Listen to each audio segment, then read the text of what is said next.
even though we have the luxury, I say luxury, of a 25 horsepower motor to turn the turntable around.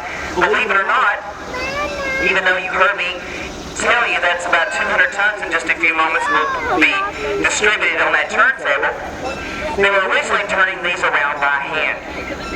So you have a group of about 4 men. They would split up into groups of 2 men on one side of the turntable, 2 on the other. They would grab a hold of poles extruding from the ends of both sides of the turntable, and they would go to work. Now, as impossible as that sounds, it is actually possible once you get the locomotive balanced just so on the center of the turntable. Of course, some locomotives are longer than others, which means that occasionally, depending on the size of your turntable, perhaps the locomotive would hang off on both ends, or at least one end of the turntable.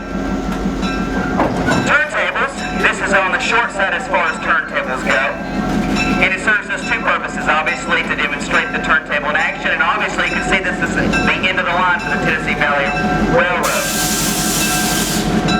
We can and do utilize the lower track that you saw earlier, the East Chattanooga belt loop. Now watch for the end right here to drop just slightly. That will indicate to the engineer up there that it will indeed be balanced on the center of the turntable.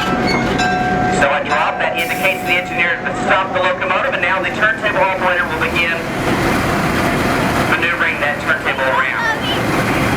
Ladies and gentlemen, en route to us at the Tennessee Valley from the Transportation Museum in North Carolina, the 6133 and FP7.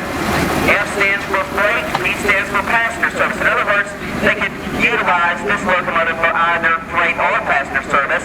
As far as passenger service is concerned, being that this is on the smaller side as opposed to an E unit, this would probably be used on a smaller branch line by Southern Railway.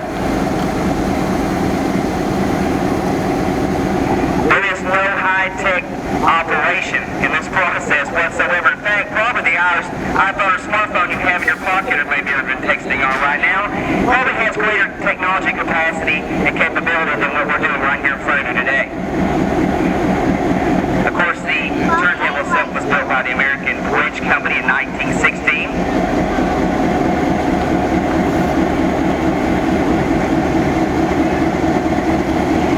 Now, when the locomotive gets all the way pointed back towards the coaches sitting on track 1, normally that would be the end of the process if we're utilizing this turntable with the roundhouse building.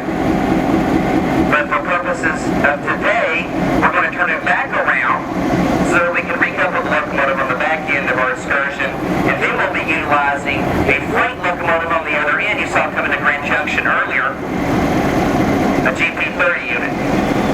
So you have somewhat of a